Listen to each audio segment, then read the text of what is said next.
प्रभू, ज्यांच्या समर्थ आणि सामर्थ्यशाली करानी, ज्यांच्या पराक्रमी करानी या भारतवर्षाला, या हिंदुस्थानाला पुन्हा पुन्हा सावरलं, त्या वीरवर स्वातंत्र्यवीर सावरकरांच्या अलौकिक चरित्राला आपल्या विशुद्ध अंतःकरणात धारण करण्यासाठी, सावरकरांची राष्ट्रभक्ती अंशतः का होईना व्यवहार्य करण्यासाठी, सावरकरांच्या स्वप्नाला, हिंदू संघटनाला मूर्त करण्यासाठी, एका सशक्त नवराष्ट्राच्या निर्मितीसाठी या सरस्वतीच्या प्रांगणामध्ये उपस्थित असलेले सर्व राष्ट्रभक्त, सावरकर भक्त, आजचे विशेष मान्यवर अतिथी, सर्व सावरकर कुटुंबीय आणि सावरकरांच्या स्वप्नाला मूर्त करण्याची प्रतिज्ञा आपल्या हृदयामध्ये, आपल्या चित्तामध्ये, आपल्या मनामध्ये, आपल्या बुद्धीमध्ये सदैव जागवणारे महाविद्यालयीन तरुण आणि तरुणी आणि काही मोजकी वानरसेना, जोपर्यंत आपली एकता नाही, जोपर्यंत एकात्मता नाही, दुसऱ्याचे गुणावगुण आपल्याला कळत नाहीत. सिंहाचा पराक्रम सिंहालाच कळला पाहिजे. गुणी गुणम वेत्ती बली बलम वेत्ती अशी म्हण आहे, सर्वार्थानं खरी आहे. म्हणून कुठेतरी आपलं संघटन व्हायला पाहिजे, आपलं सामर्थ्य वाढलं पाहिजे. हे वाढलं तर हे राष्ट्र खऱ्या अर्थाने हिंदू राष्ट्र होईल. जगात प्रत्येक राष्ट्राला धर्म आहे, धर्म नाही कोणाला, फक्त हिंदूंना धर्म नाही, भारताला धर्म नाही. आमच्या राज्यघटनेमध्ये काय लिहून ठेवले माहिती आहे का? इंडिया दॅट इज भारत म्हणजे काय? इंडिया दॅट इज भारत म्हणजे काय कळतच नाही. आपली जी राज्यघटना आहे त्या आपल्यापैकी किती जणांनी पाहिली मला माहिती नाही. एवढी मोठी हस्तलिखित आहे घटना, आपण पाहिलेत कधी? हाताने लिहिलेली राज्यघटना आहे आणि त्यात म्हणून ठेवलेली निधर्मी आहे म्हणून. इकडे राज्यघटनेत लिहून ठेवले की ही सगळी निधर्मी आहे. आपल्याला माहिती आहे का, या राज्यघटनेच्या प्रत्येक पानावर रामायण, महाभारत, भागवतामधले प्रसंग चित्रित केलेले आहेत. रामाचा पराक्रम दाखवलाय, कृष्णाचा दाखवलेला आहे, पुन्हा पुन्हा दाखवलाय, महाभारतातले प्रसंग आहेत. आणि तरी आम्ही निधर्मी काय? राज्यघटनेवर प्रत्येक याच्यावर रामकृष्ण अंकित आहे आणि तरी आम्ही निधर्मी. पान का सडलं, घोडा का अडला, भाकरी का करपली, सगळ्याचं उत्तर एक न फिरवल्यानं. तसंच स्वातंत्र्योत्तर कालखंडामध्ये हजारो सहस्रावधी समस्या का निर्माण झाल्या, त्याचं उत्तर एकच आहे, हिंदू राष्ट्र केलं नाही म्हणून. हे काय आमच्या राज्यकर्त्यांना कळत नसेल? पाकिस्तान झालं त्यावेळेला हिंदुस्थान का झालं नाही असा आमच्या पिढीला नेहमी प्रश्न पडतो. पाकिस्तान फुटलं ना, तुकडा पडला, ते जसं पाकिस्तान झालं तसं आमचं हिंदुस्थान का झालं नाही? आमच्या देशातले शहाणे लोक काय करत होते? सावरकरांनी टाहो फोडून सांगितलं. बाकीची मंडळी काय करत होती या राष्ट्रामधली? जसं पाकिस्तान झालं तसं हिंदुस्थान का झालं नाही? हे हिंदू राष्ट्र का झालं नाही? जनसामान्यांचा रेटा आणि त्यांचा दबाव हा राज्यकर्त्यांवर का आला नाही त्या कालखंडामध्ये की ज्याच्यामुळे हिंदू राष्ट्र घडलं असतं? त्याला राष्ट्रभक्तीचं प्रेम लागतं. धगधगी ज्वाला राष्ट्रभक्तीची आपल्या अंतःकरणामध्ये, बुद्धीमध्ये सदैव प्रज्वलित राहते. त्याच वेळेला असे विचार निर्माण होतात. म्हणून नेमजसी ने परत मातृभूमीला, सागरा प्राण तळमळाला. किती राष्ट्रभक्ती या महात्म्याच्या चित्तात, अंतःकरणात असेल, आपल्या मनाशी आपण कल्पना करा. वयाच्या 11व्या वर्षी स्वातंत्र्यवीरांनी श्रीमंत सवाई माधवरावांचं रंग म्हणून एक काव्य लिहिलेलं होतं आणि सगळे सेवक यांना अनुकूल असतात. किती यांचं पुण्य हो म्हणून वर्णन केले. 11व्या वर्षी लिहिले. काय प्रतिभा ईश्वराने तरी त्यांना प्रदान करा. फार थोडी माणसं जगामध्ये अशी असतात की ज्यांना प्रतिभाही लाभलेली असते, त्यांच्या ठाई पांडित्यही असतं आणि त्यांच्या ठाई प्रज्ञाही असते. प्रतिभा, पांडित्य आणि प्रज्ञा यांचा अलौकिक संगम सावरकरांच्या ठाई झालेला होता. अलौकिक काव्य निर्माण 11व्या वर्षी. 15व्या वर्षी आर्यानं साथ घातली आणि उठा उठा म्हणून सांगितले. 15व्या वर्षी फटका लिहून ठेवलेला आहे, आर्यानं आवाहन करणारा. हे उगाच घडतं का? केवढी आस त्या मागे चित्तामध्ये असली पाहिजे. कल्पना करा, चाफेकर आणि रानडेंना श्रद्धांजली वाहण्यासाठी म्हणून पोवाडा जो लिहिला तो 16व्या वर्षी लिहिलेला आहे, आणि तुमचं कार्य पुढे चालू ठेवू अशी ग्वाही आपल्या काव्यातून स्वातंत्र्यवीरांनी दिलेली आहे. केवढी प्रतिभा या महात्म्याला ईश्वराने प्रदान केलेली होती. शिवाजी महाराजांच्यावर इतकी अलौकिक श्रद्धा स्वातंत्र्यवीरांची की शिवगीत लिहिले, आणि त्याच्यामध्ये असं स्पष्ट म्हटलेलं आहे की हा शंभू शंकराचा अवतारच हो, त्याशिवाय का इतका पराक्रम करतो. अलौकिक आहे चरित्र या शिवाजी महाराजांचं, त्यांच्या चरित्राला तोड नाही. आणि म्हणून शिवगीत गायलंच आनंदानं. इतकंच नव्हे, शिवाजी महाराजांची आरती रचलेली आहे त्यांनी सावरकरांनी. जयदेव जयदेव जय जय शिवराया, जयदेव जयदेव जय जय शिवराया. आणि साथ घातली या या कुणाला, अनन्य शरणा ताराया, हे शिवराया आपण पुन्हा या. जसं समर्थांचे भक्त म्हणतात ना, महाराज पुन्हा कधी येणार आणि राष्ट्रोद्धार कधी करणार, असं समर्थ रामदासांचे भक्त म्हणतात. तसंच आहे, तसंच म्हटले, या या अनन्य शरणा आर्या ताराया, जयदेव जयदेव जय जय शिवराया. आणि मग तर साध अशी घातलेली आहे, तू हिंद नृसिंह आहेस, असं आणखीन एका पदामध्ये सावरकरांनी म्हटले. हे हिंद नृसिंहा प्रभो शिवाजी राजा. लता मंगेशकरांनी ते गीत गायले, आपण ऐकलेलंही असं आहे. पण शिवाजी महाराजांच्या बद्दलची अशी उत्कट भक्ती आपल्या काव्यातून सावरकरांनी प्रगट केली आहे. धन्य शिवाजी तो रणगाजी, धन्यची तानाजी. पोवाडा काय गोड लिहून ठेवलाय की वाचतानाही मनुष्याने आनंदाने डोलावून जावं असे सुंदर पोवाडे लिहिले. बाजी प्रभूंच्यावर लिहिलेला आहे. बाजी प्रभूंचं कार्य लोकोत्तर आहे, अलौकिक आहे, आणि त्याच्यावरचा पोवाडा हा स्वतः सावरकरांनी लिहिलेला आहे. सागरास काव्य असं, आत्मबल असं, म्हणजे अनादिमी अनंतमी अवध्यमी भला, मारील रूप कवण असा जगती जन्मला, आव्हान दिले त्या मृत्यूला. माझा पराक्रम माझा चिवटपणा बघून मृत्यू घाबरून पळत सुटतो असं म्हटलेलं आहे. काय हा मनुष्य दुर्दम्य असला पाहिजे. समर्थ रामदासांनी म्हटलेलं आहे, मृत्यून म्हणे भूपती, मृत्यून म्हणे नृपती, मृत्यून म्हणे चक्रवर्ती कैवाड जाणे, मृत्यून म्हणे दिगंबर, मृत्यून म्हणे अवतार, मृत्यून म्हणे हरिहर. जो जो आले त्या सगळ्यांना उचलून मृत्यू घेऊन गेलेला आहे. असो ऐसे सकलही गेले समर्थ म्हणतात, पण कोण मागे राहिले? ज्यांना आत्मज्ञान झालं ते मागे राहिले. कुंडलिनीचा संकेत ध्वजावर उगीच का केलेला होता?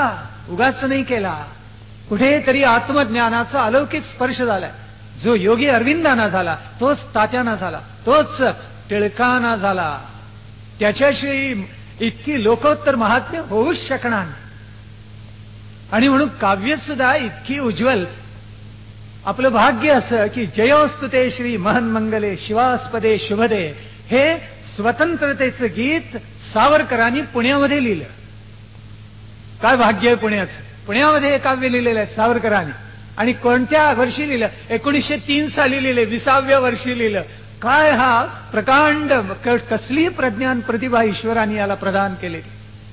तुझं साठी मरण ते जनन, तुझं वीण जनन ते मरण, असं म्हणणारा हा क्रांतदर्श तत्वज्ञ आहे. मोठा विलक्षण आहे.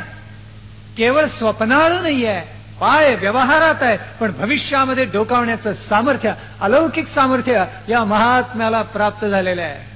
आणि म्हणून अशी लोकविलक्षण काव्य या महात्म्याने लिहिली आहे. नाशिकला पांडवलेणी पाहायला गेले ते, आणि पांडवांचा प्रताप आठवून त्यांना इतकं धन्य वाटलं, कौतुक वाटलं मनाशी. त्यांचे आम्ही पूर्वज आहोत, त्यांच्या परंपरेमध्ये आम्ही काही विशेष पराक्रम करणार आहोत का? पांडव आपले पूर्वज. पण पुढे त्यांनी खंत प्रगट केलेली आहे. असं असून सुद्धा या देशातली माणसं अशी निस्सत्व का असावीत?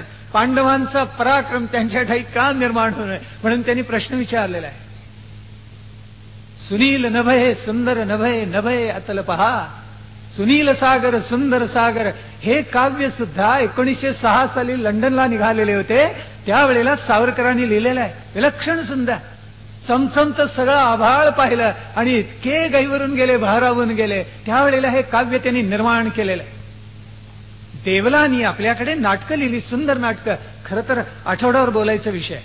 सावरकरांचं वाङ्मय म्हणजे देवलांनी नाटकं लिहिली आणि त्यातल्या काव्याचा प्रभाव तात्यांच्या मनावर नक्की होता. कारण तात्यांनी अनेक जी पद्ये लिहिलेली आहेत, गीतं लिहिलेली आहेत, ती कशाच्या आधारावर लिहिली आहेत तर देवलांनी ज्या रचना केल्या त्या चालीवर लिहिलेली आहे. म्हातारा इतुकान अवघे पाहुणशे वयमान, शारदा मधलं देवलांनी लिहिलेलं काव्य. अमुचे प्रियकर हिंदुस्थान केवळ पंचप्राण, अमुचे प्रियकर हिंदुस्थान, हे गीत त्या चालीवर सावरकरांनी रचलं आहे की नाही गम. तू टाक चिरुनी मान, हे अतिशय शारदा आपल्या आईच्या गळ्यामध्ये पडून म्हणते. तिला कळतं की आपल्या वडिलांनी आपला जो पती निवडलाय तो पाऊणशे वयमान असलेला आहे, तेव्हा असल्या म्हाताऱ्याच्या गळ्यात बांधण्यापेक्षा मला माझी मान चिरून टाक, असं ती शारदा रडत रडत म्हणते आईच्या गळ्यामध्ये पडून.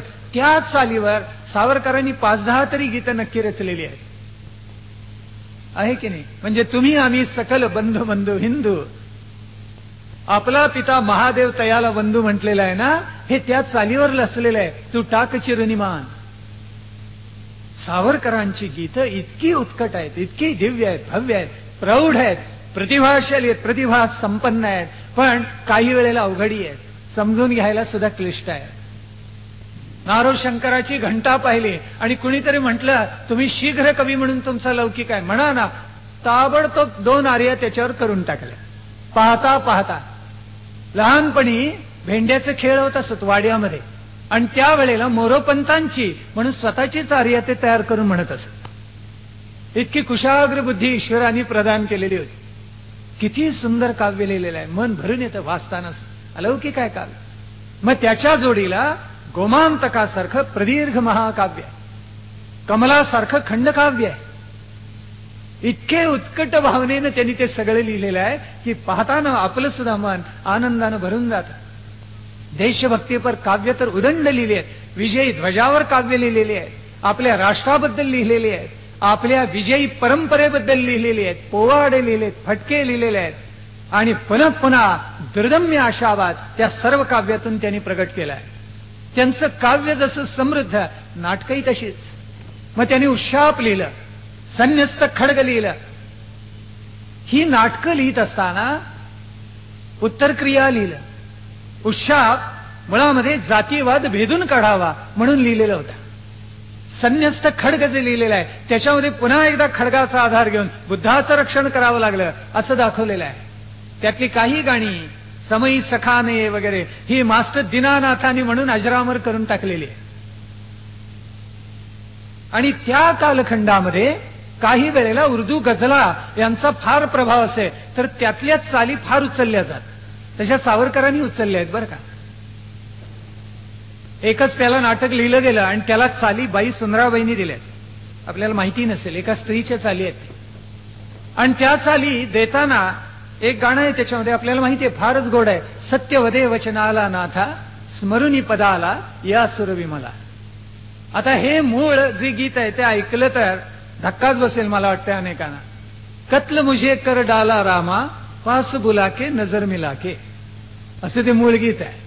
आणि त्या चालीवर सत्यवदे वचनाला ही चाल नंतर बांधलेली आहे. तसं या संन्यस्त खड्ग नाटकातली पद सुद्धा अशा पद्धतीनं अन्य रंगभूमीवरून सुद्धा उचललेले. शतजन्म शोधिताना आपण ऐकलं असेल, ही रेकॉर्डिंग आहे. आंखों के तेरे मन में अशी मूळ ती बंदिश आहे, मूळ गझल आहे, आणि त्याच्यावरून शतजन्म शोधिताना हे काव्य रचलं गेलेलं आहे. किंवा सुखतातची या, हे मूळ तसंच आहे, हिंदी मधली बंदिश आहे, त्याच्यावरून सरळ सरळ ती चाल घेतलेली आहे.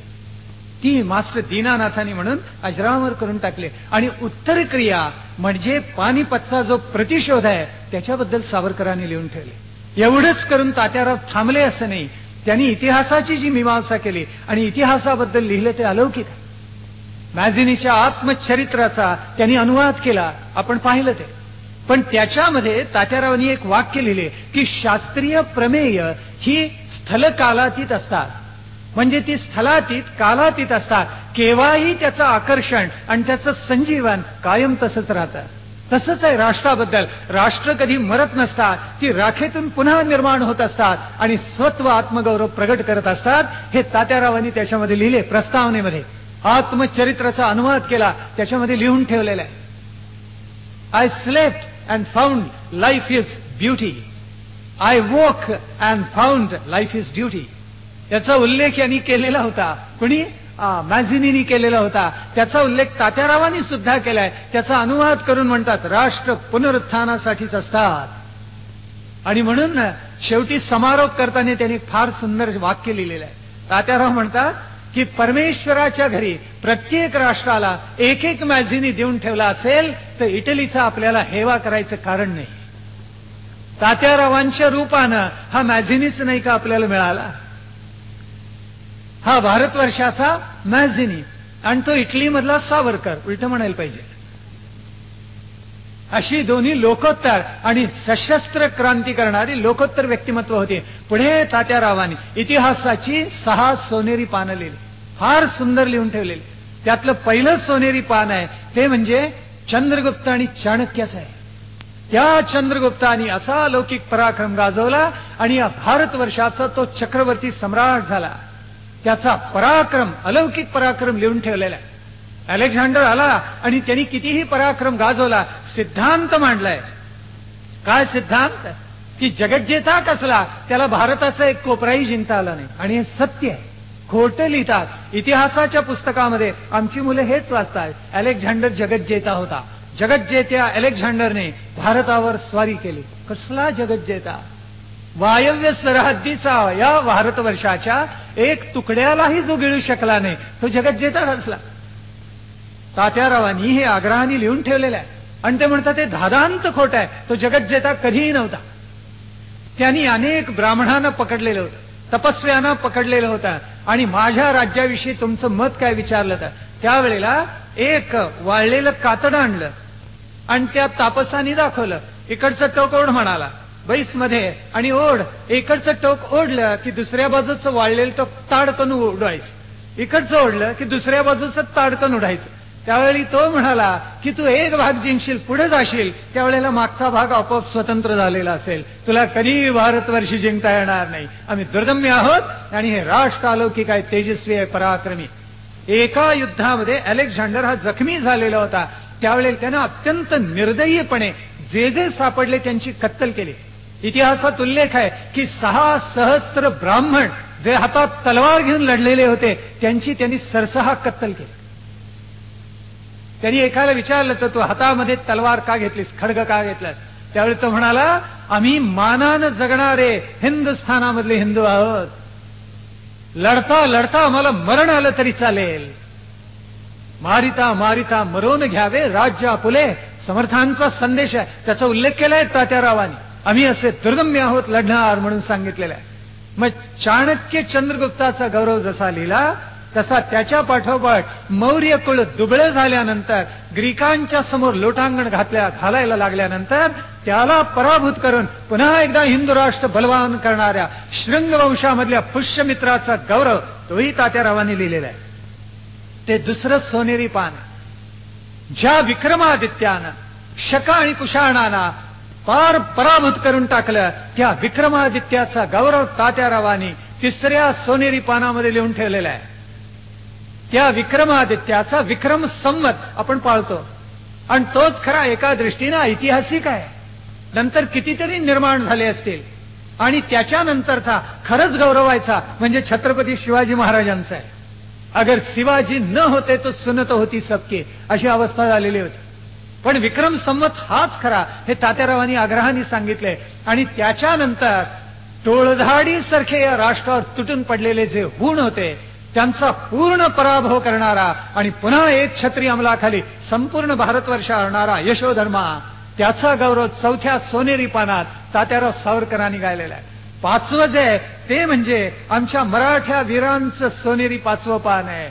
अटके पार झेंडे ज्यांनी लावले, ज्यांनी लोकोत्तर पराक्रम गाजवला, शिवाजी महाराजांची परंपरा अक्षुण्ण पुढे चालवली आणि या हिंदू राष्ट्राची मान ताठ करून दाखवली.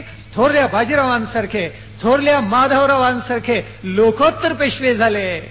या पेशव्यांचा गौरव त्याच्यामध्ये गायलाय आणि शेवटपर्यंत मराठी साम्राज्य सशक्त कसं झालं ते दाखवून गेलेलं आहे. हे 5वं सोनेरी पान आहे आणि शेवटचं ब्रिटिश गेले आणि भारत स्वतंत्र झाला हे 6वं सोनेरी पान त्यांनी लिहून ठेवले.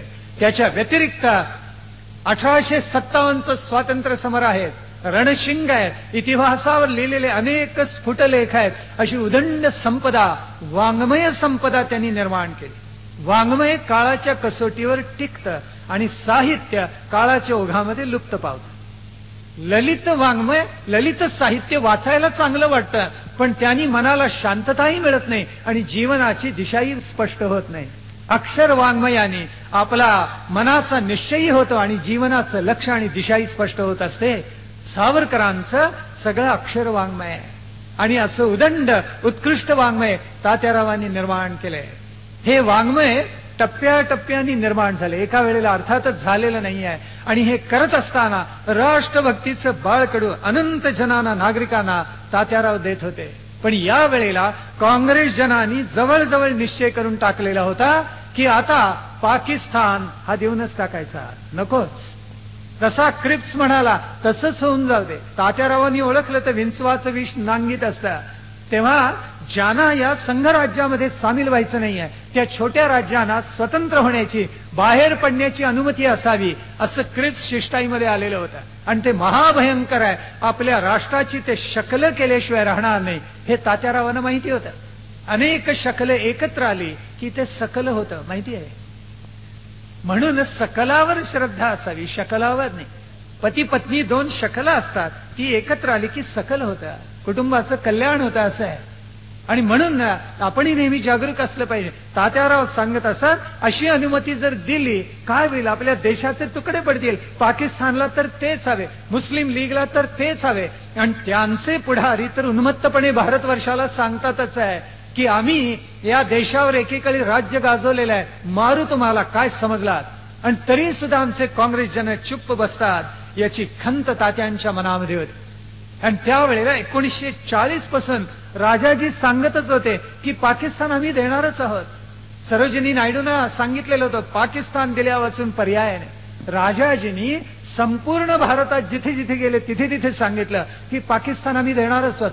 42 साली त्यांनी प्रगटपणे अनेक वृत्तपत्रांच्या माध्यमातून सांगितलं आणि त्यावेळेला त्यांनी गुप्त रहस्य प्रगट केलं आणि ते म्हणाले ही गोष्ट गांधीजींनी मला 1940 साली सांगितलेली होती. म्हणजे गांधींच्या मनामध्ये हे होतच की देऊन टाका. त्यावेळेला 7-8 ऑक्टोबर 1943 एक प्रचंड सभा दिल्लीमध्ये झालेली होती आणि त्याला फार लोकोत्तर महात्मे उपस्थित होते. जमनादास मेहता आलेले होते, शिखांच्या वतीनं तारासिंग आलेले होते, जी थोरमण, श्यामाप्रसाद मुखर्जी होते, अनेक थोर मंडळी इथे, आशुतोषांचे चिरंजीव अनेक जण इथे आलेले होते. आणि त्यांनी जनजागरण करायची प्रचंड मोहीम आघाडी उघडलेली होती. पण दुर्दैव असा कितीही टाहो पडून या लोकांनी सांगितलं तरी जनसामान्यांनी त्यांच्या मागे न जावं हा इतिहासातला चमत्कार आहे. त्याचं कारण आहे अवघड मार्गाने जाणं हे केव्हाही अवघडच असतं. उद्वाहक असल्यानंतर, उद्वाहकाला मराठीत लिफ्ट म्हणतात, उद्वाहक असल्यानंतर जिन्याने कोण चढून जाणार, असंच आहे ना. इतकी सुविधा असल्या अवघड मार्गाने जायला माणसं घाबरतात. तारासिंग म्हणालेले होते की आम्ही भारताचे द्वारपाल आहोत. सर्वार्थाने खरं. पंजाबनी जेवढं सोसलं तेवढं अन्य कोणी सोसलं नसेल. उत्तर भारत तोडवला गेला खरंय, महाराष्ट्रावर अन्याय झाला हेही खरंय, पण सगळ्या टोळधाडी पहिल्यांदा येऊन कोसळल्या त्या आमच्या वायव्य सरहद्दीच्या प्रवेशद्वारावर म्हणजे पंजाब. आणि पंजाब फार तुडवला गेला. म्हणून ते म्हणाले आम्ही द्वारपाल आहोत, आम्ही कदापिही पाकिस्तान होऊन देणार नाही, आमच्या काळ्या दगडावरची रेख आहे असं समजा. जमनादास मेहता फार सुंदर बोलून गेलेत. ते म्हणाले ते की मुस्लिमांची धर्मांधता, काँग्रेस जनांचा अत्यंत असा भाबडा भाव आणि याच्यामुळे पाकिस्तानचा अट्टहास, मुस्लिम लीगचा दुराग्रह, यातून पाकिस्तानची निर्मिती होण्याची शक्यता आहे. तेव्हा हे राष्ट्र जन हो सावधान, हे घडू देऊ नका, कदापि घडू देऊ नका. सावरकरांनी तर इतिहासाचं संपूर्ण विश्लेषण करून आपण एकत्र का यायला पाहिजे, एक माणूस एक मत का असलं पाहिजे हे पुन्हा पुन्हा सांगितलेलं होतं. ते अर्थात मुसलमानांना अमान्य होतं, कारण त्यांची संख्या कमी होती. आणि सावरकर काय म्हणतायत हे जिनानी बरोबर ओळखलेलं होतं. एक माणूस एक मत आम्हाला मान्य नाही असं मुसलमान म्हणत असत, पण एक माणूस एक मत आम्हाला मान्य आहे असं हिंदू लोक म्हणत नसत. हे केवढं दुर्दैव आहे आपल्या देशात. लांबून केवळ छान लढाई चालली आम्ही बघतो असं फार काळ म्हणता येत नाही. आपल्या बांधवांच्या मदतीला जरा त्याग सोसून, जरा एखाद दुसरा तडाखा अंगावर सोसून मदतीला जायचं असतं. आपण असे गेलो नाही तर आपल्या राष्ट्राचं भविष्य कधी उज्ज्वल होत नसतं, हे ध्यानात घेण्यासारखं आहे. पण हे घडलं नाही दुर्दैवानं. 43-44 वर्षामध्ये वॅवेलच्या योजनेला इतका जोर आला, इतका जोर की सगळ्यांना वाटायला लागलं, सगळे उतावळे झाले.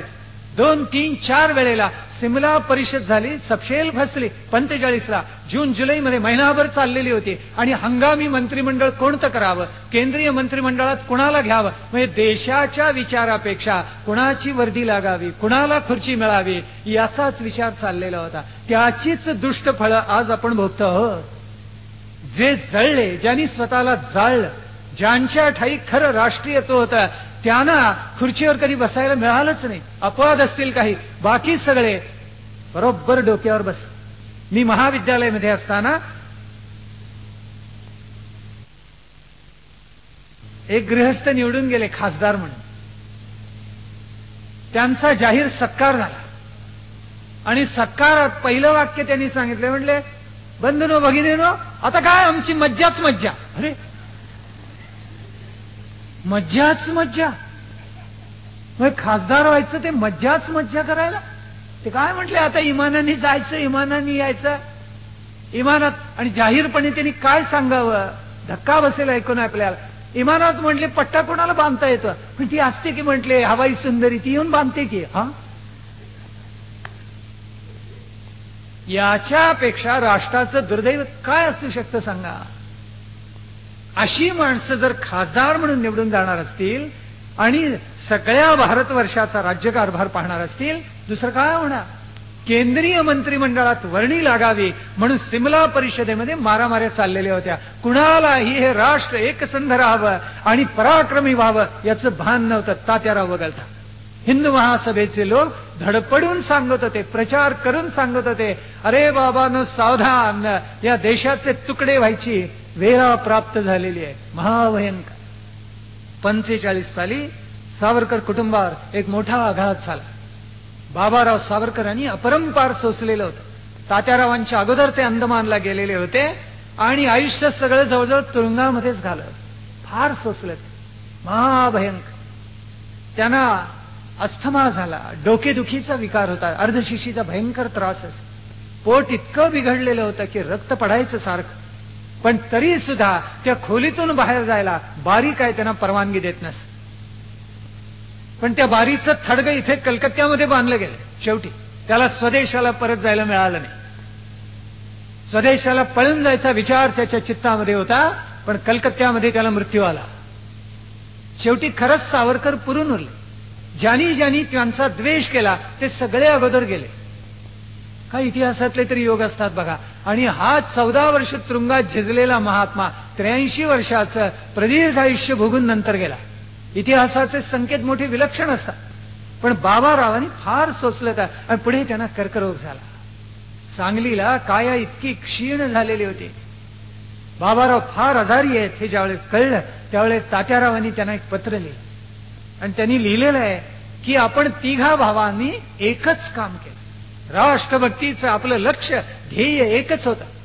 आपण आपल्या पूर्वजांचं ऋण फेडण्याचा प्रयत्न, धर्मऋण फेडण्याचा प्रयत्न केलेला आहे, असं सुंदर वाक्य त्याच्यामध्ये लिहिले.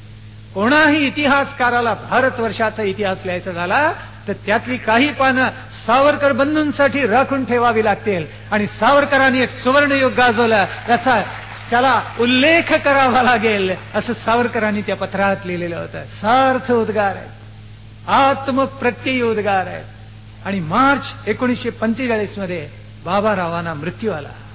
थोरले बंधू निघून गेले, ज्यांनी तात्यारावांच्यावर सदैव वडिलकीचं छत्र धरलेलं होतं. हा आपल्या घराण्यामध्ये जन्माला आलेला, ईश्वरी संकेतानं आपल्या पाठीवर जन्माला आलेलं लोकोत्तर महात्मा आहे हे बाबारावांनी, गणेश दामोदर सावरकरांनी फार पूर्वी ओळखलेलं होतं. आणि तात्यारावांनी मोठं व्हावं म्हणून सदैव ध्यास धरलेला होता. काही माणसं समाजापुढे येतात, ती माहिती होतात. काही माणसं समाजापुढे येत नाहीत, पण समाजाचं, राष्ट्राचं सत्व राहावं म्हणून गर्भिणी जसं आपला गर्भ जपते तसं ते राष्ट्राला जपत असतात. बाबाराव सावरकर त्यापैकी एक होते. समाजापुढे आले नाही, समाजाला कळले नाहीत, पण तात्यारावांच्या घडण्यामध्ये बाबारावांचं योगदान फार मोठे आहे.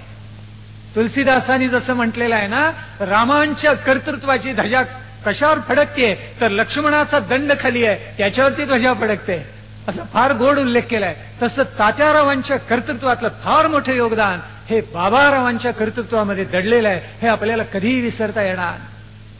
45 साली आता जवळजवळ निश्चय झाला.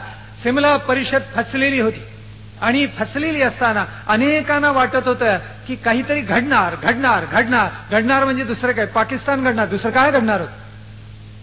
46 साली स्वतः नेहरूंनी प्रगटपणे सांगितलं तर 9 एप्रिल 1946 या दिवशी जाहीर सभेमध्ये नेहरूंनी सांगितलेलं होतं भारताचे तुकडे होणार नाहीत आणि आम्ही पाकिस्तानला स्वतंत्र कधी मान्यता देणार नाही. पाकिस्तान भारतातून कधी फुटून निघणार नाही.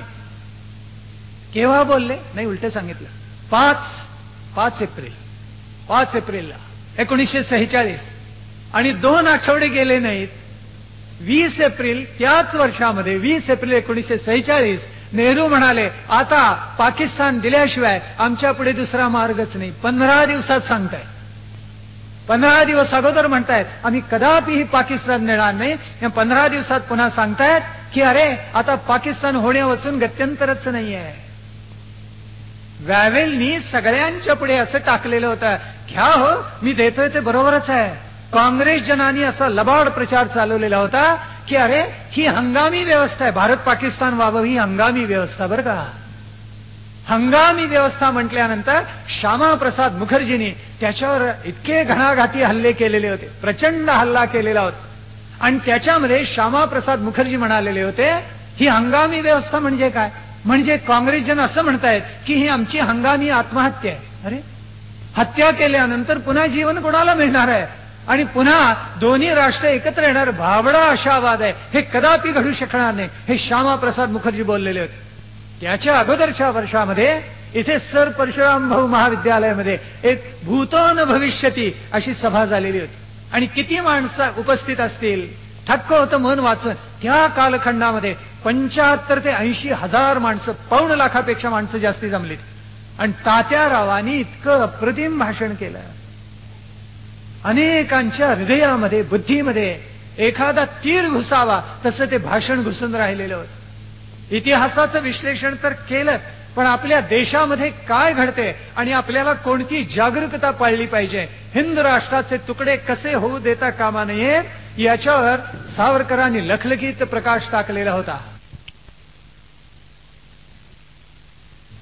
पण काँग्रेस जन असे लबाड, राजाजींनी एकदम घोषित करून टाकलं.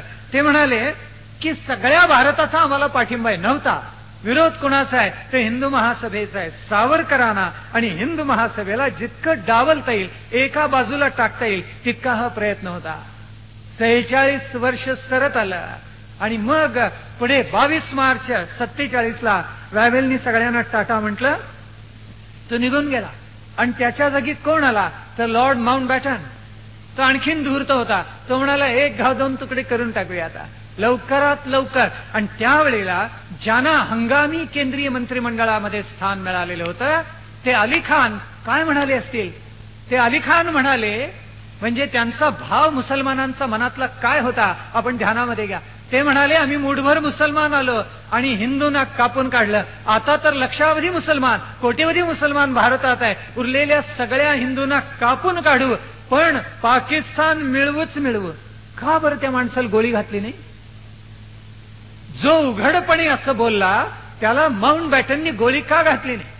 केवढं नवल आहे. तो म्हणाला कापून काढून एकूण एक हिंदू आणि आम्ही पाकिस्तान मिळवूच मिळवू. मग सुरावर्दी असत, हयात खानांची पिल्लावळ असो, या सगळ्यांचा भाव एकच होता. सुरावर्दीच्या परंपरेमधल्या प्रतिनिधींनी त्यांनी तर नूननी तर सांगितलेलं होतं, ते म्हणालेले होते जर पाकिस्तान आम्हाला मिळालं नाही तर आम्ही इतका प्रचंड रक्तपात करू की चंगेज खान सुद्धा लाजेल, इतकी माणसं आम्ही या देशामध्ये मारू. काय करत होतं सरकार, काय करत होतं काँग्रेस? जिनांच्या बरोबर लक्षात आलेलं होतं कुठेही आता सुटत नाही ती माणसं, पाकिस्तान मिळणार म्हणजे मिळणार. इतिहासात नोंदी आहे की जिना आणि गांधी यांची घरामध्ये बंगल्यावर अशी 19 वेळेला भेट झाली. ती गांधींच्या बंगल्यावर झाली का जिनांच्या बंगल्यावर झाली, किती वेळेला कुठे कुठे झाली? इतिहास सांगतो की जिनांना भेटायला गांधी 19 वेळेला गेले आणि जिना गांधींना भेटायला एकदाही आला नाही. का त्याचं लांगुल चालून गांधींनी एवढं केलं? शेवटी तर म्हणायला लागलेले होते की मुस्लिम लीगचं राज्य आलं तरी ते आम्ही आनंदाने मान्य करू. अरे राम, इतका नेभळटपणा, इतके पराभूत विचार या देशामध्ये असावेत. काही तरुण विचारतात अहिंसेमध्ये पराकोटीला गेलो तर हिंसा करावी असं त्यांनी म्हटलेलं आहे ना, एकदा तरी त्यांनी म्हटलं का की मुस्लिमांना ब्रिटिशांना हकलून लावा आणि हिंदू राष्ट्र घडायला पाहिजे? एकदाही नाही. 19 वेळेला जिनांना भेटायला गेले आणि सारखं म्हणत जिना मेरे दोस्त मेरे भाई. केव्हा यांचे भाई झाले कोण असतं? सावरकर यांना कधी भाई वाटले नाही, सावरकर यांना कधी बंधू वाटले नाहीत, पण जिना मात्र यांचे भाऊ झाले. दैव दुर्विलास आहे, शाप आहे इतिहासाला. जर किती वाईट घडले करा ना कल्पना. निजामची आई ज्या वेळेला मृत्यू पावली त्यावेळेला गांधींनी तारेनं त्यांचं सांत्वन केले. निजामाचं तार गेली ताबडतोब हैदराबादला. आणि बाबाराव ज्या वेळेला मृत्यू पावले त्यावेळेला पत्र पाठवले, तार नाही, पत्र. आणि ते सुद्धा कुठं? सावरकरांनी रत्नागिरी सोडून 8-9 वर्ष ओलांडून गेलेत हे माहिती असून सुद्धा रत्नागिरीच्या पत्त्यावर गांधींनी पत्र पाठवलं. मग ते सावरकरांना उशिराच मिळावं हाच भाव होता. हैदराबादच्या निजामाला तार जाते आणि गांधी दुःख व्यक्त करतात आणि बाबारावांच्या सारखा स्वातंत्र्य सैनिक जातो त्याला पत्र पाठवतात आणि ते हेतू पुरस्सर चुकीच्या पत्त्यावर. काय या देशाचे तुकडे होऊ नये? जिनाला पक्का माहिती होतं. जिना म्हणाला पाकिस्तान घेतल्याशिवाय आम्ही राहणारच नाही. आमचा प्रतिनिधी सांगतोय ना तुम्हाला, अली खान त्याचा प्रतिनिधी हंगामी मंत्रिमंडळातला. हे काय वाटेल ते बोलत होते आणि आमची सगळी माणसं तटस्थ होती, चूप होती, कोणाला काही करता येत नव्हतं. केवढं दुर्दैव या देशाचं. आमची माणसं ज्यांनी हिंदू राष्ट्राचा विचार मांडला त्यांच्या मागे का गेले नाहीत? नवल करण्यासारखं आहे.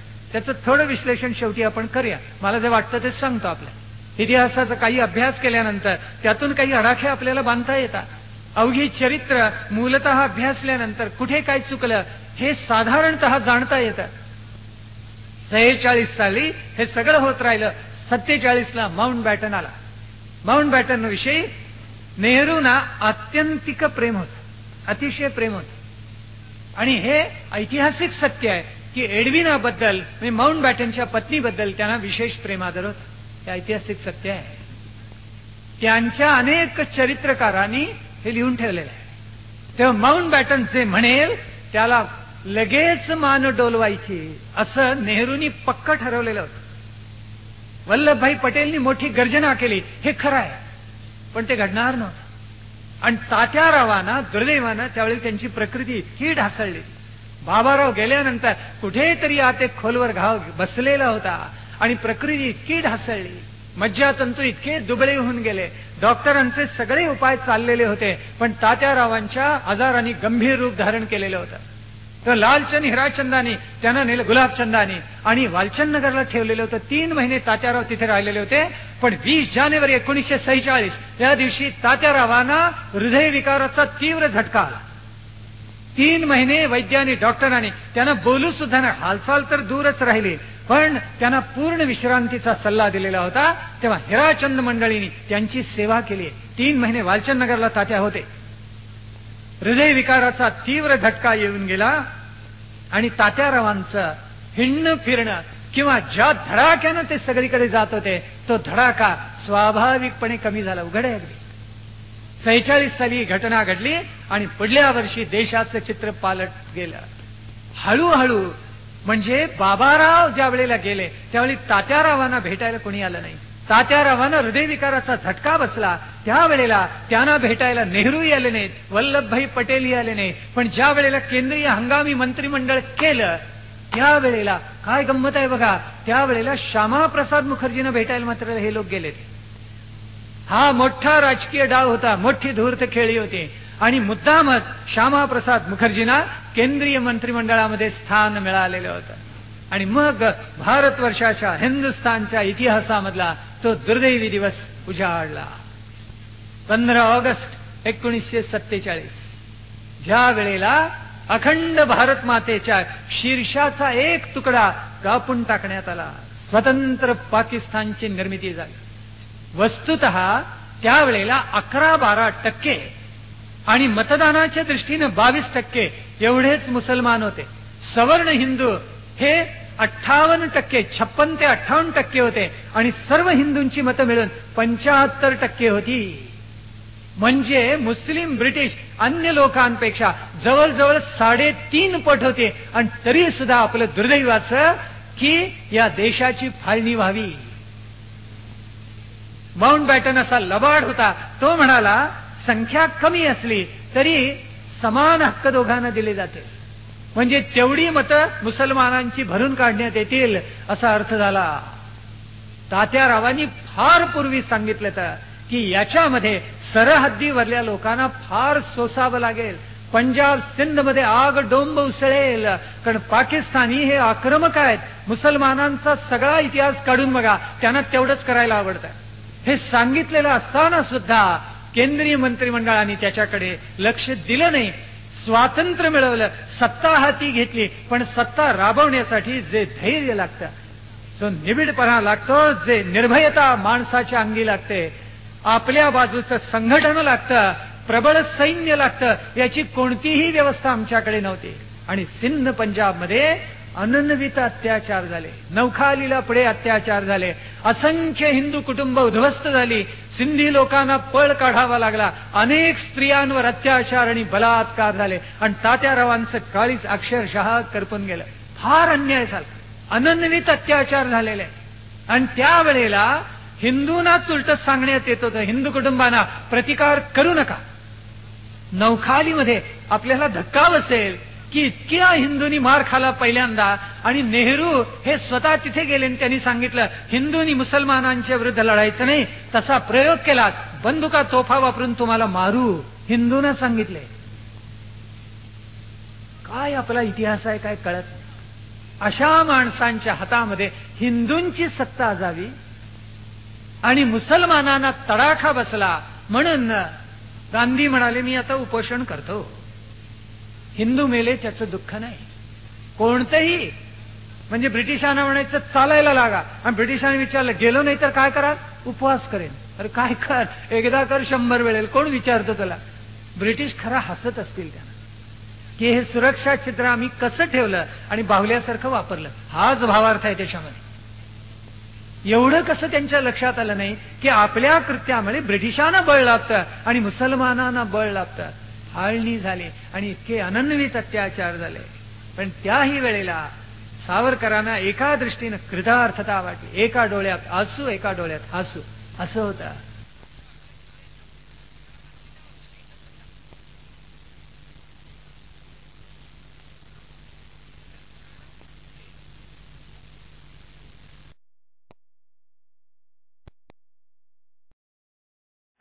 पाकिस्तान एक तुकडा मोठा गेला तरी स्वतंत्र हिंदूंचं एक मोठं राष्ट्र निर्माण झालं, ही कृतार्थतेची भावना त्यांच्या मनात होते. पण तसं होणार नव्हतं.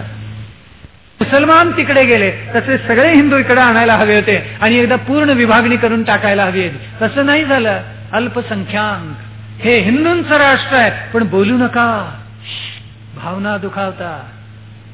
छत्रपती शिवाजी महाराज म्हणजे आमच्या राष्ट्राचं विभूतिमत्व आहे, बोलायचं नाही, भावना दुखावता. स्वातंत्र्यवीर सावरकरांनी हिंद राष्ट्राचा छंद घेतलेला होता आणि अवघी काय तन मन धन राष्ट्राला अर्पण करून पिचले झिजले, बोलायचं नाही, भावना दुखावतात. या राष्ट्रामध्ये अजूनही धर्मांतराचे प्रकार चालतात पण बोलायचं नाही, भावना दुखावतात. नागालँड आमच्या हातातून जवळजवळ गेले, 95% ख्रिश्चन तिथे झालेले आहेत. पण बोलायचं नाही, भावना दुखावतात. तो पॉल इथे भारतात येतात आणि भारतीयांना उद्दामपणे सांगतात की सगळं अशी आम्ही ख्रिश्चन करून टाकू, पण त्यांना कुणीही बोलायचं नाही. ख्रिश्चनांच्या भावना दुखावतात. गुप्तपणे अनेक ठिकाणी हिंदूंना मुस्लिम करण्याचं काम चाललेलं आहे, कुणीही बोलायचं नाही, भावना दुखावतात. आतंकवाद्यांनी आमच्या हजारो बांधवांचे बळी घेतले, पण बोलायचं नाही, भावना दुखावतात. अनेक निरपराध कुटुंब ही काश्मीर सोडून खाली आली, पण बोलायचं नाही, भावना दुखावतात. नेहरूंच्या घोडचुकीमुळे या भारतवर्षाचं फार नुकसान झालं, पण बोलायचं नाही, भावना दुखावतात. गांधींनी हिंदूंना पाठबळ न देता मुस्लिमांना जास्ती दिलं, पण बोलायचं नाही, भावना दुखावतात. आणि तरी आम्ही म्हणतो आम्ही स्वातंत्र्यात आहोत. अल्पसंख्याकांच्या भावना दुखावतात. 55 वर्षानंतर याच्यासारखं दुर्दैव आपल्या राष्ट्राच्या वाट्याला काय आलं असेल सांगा. ज्यांना खरी राष्ट्रभक्ती आहे त्यांच्या हृदयाला इतके क्लेश होत असतील की अरे हे काय कलेवर घेतलं आपण, यात आत्मा नाही, याच्यामध्ये प्राणही नाही. मेलेलं राष्ट्र आहे. यांनी केव्हा तरी जागलं पाहिजे, यांनी केव्हा तरी उठलं पाहिजे.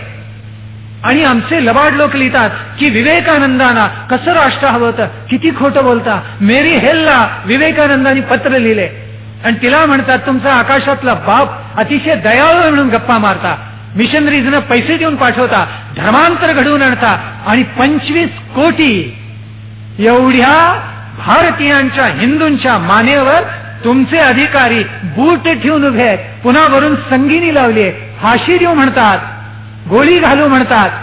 कुठाय तुमचा दयाळू बाप आकाशातला. मेरी तुमची माणसं अत्यंत क्रूर आणि अधम आहेत. हे विवेकानंदांनी मेरी हेलला लिहिले. जिच्या घरी स्वामीजी उतरलेले होते शिकागोमध्ये, त्या मेरी हेलला त्यांनी पत्र लिहिले. पुढे लिहिले की हे पत्र नेऊन ब्रिटिश अधिकाऱ्याला दाखव, मला पकडतील, न्यायालयामध्ये अभियोग चालवण्याचं नाटक करतील आणि मला 2-3 महिन्यानंतर फाशी देतील. हे विवेकानंदांनी लिहिलेलं पत्र आहे. त्यांच्या डोळ्यापुढे हिंदू धर्म होता, हिंदू संस्कृती होती, हिंदू राष्ट्र होतं, हिंदू उत्थापनाचा मंत्र निसंशय होता. कुणी खोटं लिहू नये वृत्तपत्रामध्ये. पण आमची माणसं ही अशी अजूनही म्हणतात बोलू नका. इंडिया टुडे काय लिहितं पहा, फ्रंटलाईन काय लिहितं पहा, द वीक काय लिहितं पहा, टाइम्स ऑफ इंडिया काय लिहितं पहा, द हिंदू काय लिहितं पहा. सगळेच आमच्या विरुद्ध आणि कावकाव करणार. आणि तथाकथित सुशिक्षित जो समाज ज्याच्या हातामध्ये खुर्ची आहे, सत्ता आहे, संपत्ती आहे, हे सगळे आम्हालाच नावं ठेवतात, हिंदूंना, हिंदू धर्माला. टाइम तर म्हणतं अरे तुम्ही सांप्रदायिक. कोण सांप्रदायिक आहे सांगा जगामध्ये? हिंदू इतका उदार कुणी नाहीये. हिंदूंना सांप्रदायिक म्हणतात. आम्ही इतके उदार की आमचा राष्ट्रपती मुसलमान होऊ शकतो. डॉक्टर झाकीर हुसेन होते, फखरुद्दीन अली अहमद होते. ज्याच्या हातामध्ये राष्ट्राची रहस्य असतात तो आमचा गृहमंत्री होऊ शकतो. मुफ्ती मोहम्मद सईद होते, त्यांच्या मुलीला पळवायचं नाटक केलं आणि अनेक उग्रवाद्यानं सोडून दिलं. काय हो चतुरताई. आमचं राष्ट्र इतकं भोळसट आहे. त्यांच्या मुलीला पळवायचं नाटक होतं सरळ सरळ, अनेक उग्रवाद्यानं सोडून दिलेलं आहे. मुफ्ती मोहम्मद सईद गृहमंत्री असताना. आमचे राज्यपाल ख्रिश्चन असू शकतात, PC अलेक्झांडर, आणि आमचेच लोक आग्रह करतायत लवकरात लवकर त्यांना राष्ट्रपती करा.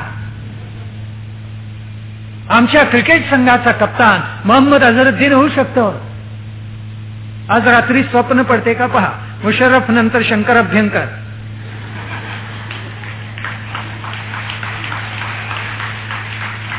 स्वप्न सुद्धा पडायचं नाही, प्रत्यक्षातलं बाजूला ठेवा. पाकिस्तानमध्ये काही हिंदू खेळाडू नाही आहेत क्रिकेटपटू, एकाला घेत नाहीत संघामध्ये. आमच्या इथे असतो झहीर खान असेल, मोहम्मद अझरुद्दीन असेल, नाहीतर नवाब पतौडी कप्तान पुन्हा बरं का वरती. इतके उदार आहेत हिंदू आणि त्यांना म्हणतात सांप्रदायिक आहात तुम्ही. आता तरी सांगायला शिका जगाला आत्मगौरवानं आम्ही इतके उदार आहोत. याला एक तरी समांतर उदाहरण जगात दाखवा.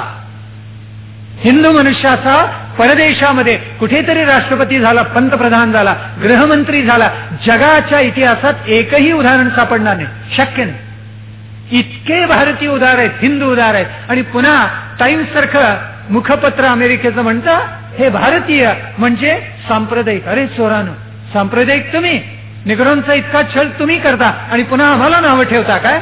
सांगा बरं, कोण आहे तुमच्या इथे आता असा? म्हणून आपल्याला नित्य जागरूक राहायला पाहिजे आणि जगाला अभिमानानं सांगता यायला पाहिजे. देशाचे तुकडे झाले, अनन्वित अत्याचार झाले, हिंदूंच्यावर फार सोसलं हिंदूंनी, आणि इतका कल्लोळ झाला तर दिल्लीमध्ये कुणाचा पायपोस कोणाच नाही अशी अवस्था झालेली होती. कारण सावरणारा हिमतीवीरच नव्हता. वस्तुतः ज्या वेळेला 15 प्रतिनिधी मंडळातून गांधींनी विचार मागवलेले होते. अगोदर काँग्रेस जनांच्या ज्यावेळेला निवडणुका झाल्या त्यावेळेला काँग्रेस पक्षाचे अध्यक्ष म्हणून सुभाषचंद्र बोस निवडून आले. त्यांनी डॉक्टर पट्टाभी सीतारामय्याचा पराभव केला.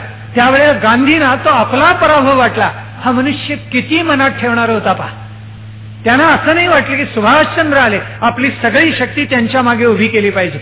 गांधी नेहरूंना नेहमी भीती वाटायची, सुभाषचंद्र जर आले जपानमध्ये निघले तर आपलं काय होईल, भीती वाटायची. कारण त्यांच्यावर इतकं प्रेम होतं भारतीयांचं की कदाचित तेच झाले असते पंतप्रधान किंवा राष्ट्रपती. ते होऊ नयेत मनात भीती होती. पट्टाभी सीतारामय्या पराभूत झाल्याबरोबर आनंद व्हायच्या ऐवजी दुःख झालं गांधींना. आणि त्यांनी काय केलं असेल, सुभाषचंद्रांना इतक्या अडचणीत आणलं. सुभाषचंद्रांनी शेवटी राजीनामा दिलाय. साबरमतीच्या आश्रमामध्ये सुभाषचंद्र राहायला गेले. आपल्याला माहिती आहे 40ला भेट झालेली होती सावरकरांची आणखीन, आणि त्यांना प्रेरणा दिलेली होती हिंदू राष्ट्रासाठी झुंजा झगडा, सशस्त्र क्रांती करा हे सांगितलेलं. हे खरं आहे सर्वार्थ. मग असं असताना सावरकरांची प्रेरणा सुभाषचंद्रांना असताना गंमत कशी झाली बघा, की सुभाषचंद्र निवडून आल्या, त्यांना पराभूत करायचे अनंत डाव गांधींनी रचले. शेवटी सुभाषचंद्रांना नाईलाजानं राजीनामा द्यावा लागला. साबरमतीच्या आश्रमामध्ये असताना कुणी कुणास ठाऊक पण सुभाषचंद्रांवर विषप्रयोग केला. सुभाषचंद्रांनी आठवणी लिहून ठेवल्या, गुंगी आल्यासारखा मी पडून राहतच, माझं वजन कमी व्हायला लागलं, देह कृश व्हायला लागला, क्षय झाल्यासारखा मी झिजायला लागलो. आणि मग शेवटी डॉक्टरनी निदान केलं आणि सांगितलं की अहो रोज तुमच्यावर विषप्रयोग झालेला आहे. त्यावेळी मी थक्क झालो आणि प्रचंड अंतर्बाह्य हादरून गेलो, असं सुभाषचंद्र बोसांनी नोंद केलेली आहे. पण सुभाषचंद्रही नकोत, सावरकरही नकोत, म्हणजे प्रबळ कुणी नकोतच. 15 प्रतिनिधी मंडळाकडून गांधींनी मतं मागवले आणि विचारलं की स्वतंत्र भारताचा पंतप्रधान कोण असावा. 12 प्रतिनिधी मंडळांनी एकमुखाने नाव दिलेलं होतं वल्लभभाई पटेल. गांधींनी सांगितलं नको नको. का? अरे तुम्हीच मत मागवलं ना, लोकशाही आहे ना देशामध्ये. मग 12 प्रतिनिधी मंडळ म्हणतात की वल्लभभाईंना पंतप्रधान करा. तर ते म्हटले नाही वल्लभभाई तुला नाही होता येणार, नेहरू माझे पट्ट शिष्य तेच होतील. झाले. सावरकरांना निधी गोळा करून दिल्यानंतर डॉक्टर पट्टाभी सीतारामय्यांना इतकं वाईट वाटलेलं होतं की ते म्हणाले सावरकर याचा दुरुपयोग करतील. का? आणि काँग्रेस जनांनी एक छदाम दिलेला नव्हता आणि तरी ते भाष्य करत होते. फार द्वेष केला सावरकरांना. त्यांना एकागी पाटण्यामध्ये प्रचार माध्यमांना प्रचंड यश आलं आणि भारताचे तुकडे झाले. आजपर्यंत किती वेळेला युद्ध झाले. तिबेट तिकडे लचका तोडून घेतला चीनीनी, आणि त्याच्या अगोदर सावरकरांनी आणि डॉक्टर बाबासाहेब आंबेडकरांनी सांगितलं नेहरूंना लक्ष ठेवा, सेना तिकडे गोळा झालेली आहे, चीनी तिबेट गिळून टाकतील. तेच घडलं. पण नेहरूंना त्याचं काही वाटलं नाही. त्यांनी त्याचा कधी धिक्कार केला नाही, काही केलं नाही. शौयन लाय आले, हिंदी चिनी भाई भाई म्हणत राहिले. पुढे काय घडलं, चिनी आक्रमण झालं आणि 21 ससे होलपट झाली. कृष्ण मेनन संरक्षण मंत्री होते. जिथे मशीन गन्स तयार करायची त्या कारखान्यात काय निर्मिती होत असे आपण वाचा त्यावेळेचा इतिहास. बिस्किटाचे पुढे निर्माण करत असतात. बिस्किटाचे पुढे मशीन गन्सच्या कारखान्यात. आपल्या एका प्रचंड प्रकांड पंडितानं विद्वानांनी त्यावेळेला लिहून ठेवलं तर आणि सांगितलं तर या देशातली सगळी मुलं तुम्ही सरहद्दीवर पाठवा, म्हणजे चिनी सैनिकाला एकदम पाझर फुटेल आणि मग युद्ध थांबेलच. असं का युद्ध असतं? तिथे फायर ऑर्डर मिळाली एकदा की गोळी सुट्टेच बंदुकीची, मारलंच जातं शत्रूला. तिथे दयामया प्रकार नसतं. हे सांगणारे कोण? विनोबा.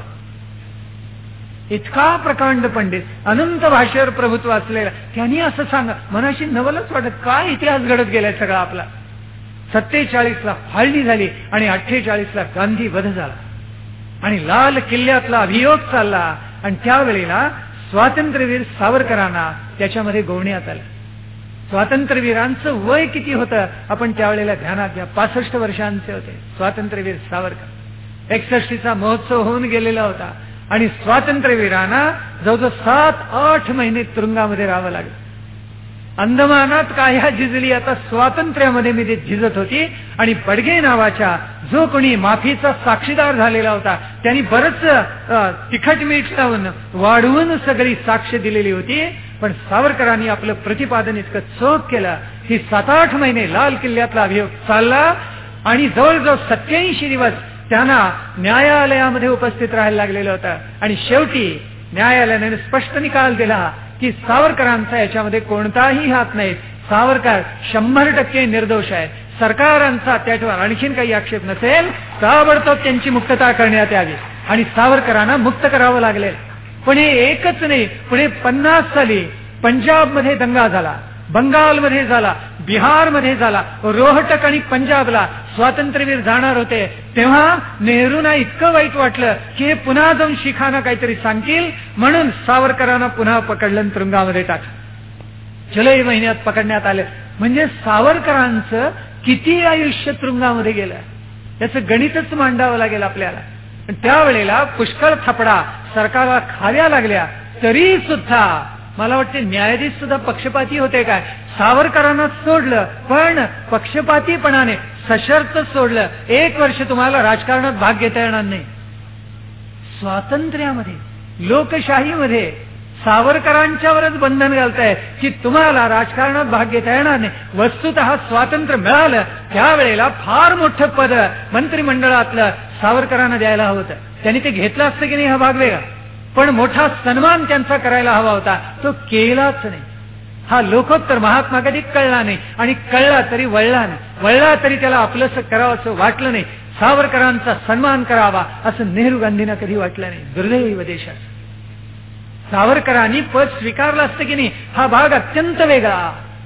पण हे दुर्दैव आहे, हे घडू शकलं नाही आपल्या देशात. एका पत्रकारांनी लोकमान्य टिळकांना खवचट प्रश्न विचारला होता. आता काय म्हणाले, स्वातंत्र्य जवळ आलं तेव्हा स्वातंत्र्य मिळाल्यानंतर आपण कोण होणार. त्यावेळी टिळक म्हणाले स्वातंत्र्य इतकं जवळ नाहीये, फार वर्ष अजून झगडावं लागणार आहे आणि मी ते पूर्णपणे जाणतो. तर तो म्हणाला समजा मिळालं तर आपण कोण होणार, राष्ट्रपती, पंतप्रधान, गृहमंत्री या परराष्ट्र मंत्री असा प्रश्न विचारला. त्यावेळेला ब्रिटिश पत्रकार होता. सावरकर हसले आणि म्हणाले ज्या दिवशी या भारताला या हिंदू राष्ट्राला स्वातंत्र्य मिळेल त्या दिवशी लेखणी खाली ठेवीन, खडू हातात घेईन आणि शाळेमध्ये याच शिकवायला येईन. गणिताचा शिक्षक म्हणून उर्वरित कारकीर्द राहील. काय निस्पृह महामानव असलेला. म्हणतायत लेखणी खाली ठेवीन, राजकारण पूर्ण विराम, शिक्षक म्हणून उर्वरित आयुष्य घालवेन. इतकी निस्पृहता आहोत. सावरकरांनी मात्र पद घेतलं असतं मुळामध्ये त्यांनी आणीबाणी घोषितच करून टाकली असते. जसा प्रसंग असेल त्याच्याप्रमाणे वर्तले असते आणि हिंद राष्ट्र अखंड करण्याचा प्रयत्न निश्चित केला असता. आमच्यावर किती वेळेला पाकिस्ताननी नंतर आक्रमण केली. 62ला चीनचं आक्रमण झालं आणि पंचशिलाच्या चिंधड्या उडून गेल्या. कसलं पंचशील. सावरकर म्हणाले ते अरे त्या ख्रिश्चेवला बघा, युनो मध्ये पायातला जोडा काढून दाखवला त्या ख्रिश्चेंनी. हे कशाच्या आधारावर करतं. सावरकर म्हणायचे अरे केवढी महासत्ता निर्माण झाली. लक्ष आहे का भारताचं जरा त्यांच्याकडे. कोल्ह्याला द्राक्ष आंबट असा प्रकार आहे. आम्ही आपले भोंगळच राहिलो, आम्ही आपले दुबळेच राहिलो. आता 1 अब्ज लोकसंख्या आहे. सावरकरांचं त्यावेळेला स्वप्न होतं 1 कोट सैन्य असलं पाहिजे आपलं. नाही झालं दुर्दैवानं. आम्ही अत्यंत दुबळेच सारखे. ख्रिश्चेवनी बूट काढून दाखवला होता आणि चुप्प बसलं तर युनो. रशियाचं त्यावेळेला तसंच सामर्थ्य होतं. सावरकरांनी त्याचा उल्लेख केलेला होता. पण 50 नंतर सावरकरांचा देह हळूहळू झिजायला लागला. सावरकर वारंवार आजारी पडायला लागले. 53, 54, 55 हा कालखंड आजारपणामध्ये सावरकरांनी घालवलेला आहे. घरामध्ये काही मंगल प्रसंगी घडलं. विश्वासरावांचं लग्नही झालं. त्यांच्या कन्येचं त्याच्या अगोदर लग्न झालं आणि ती कन्या एका फार थोर कुटुंबात दिलेली होती. विष्णू शास्त्री चिपळूणकरांना एक भाऊ होते धाकटे, त्यांचा नातू, त्याचं नाव होतं माधव.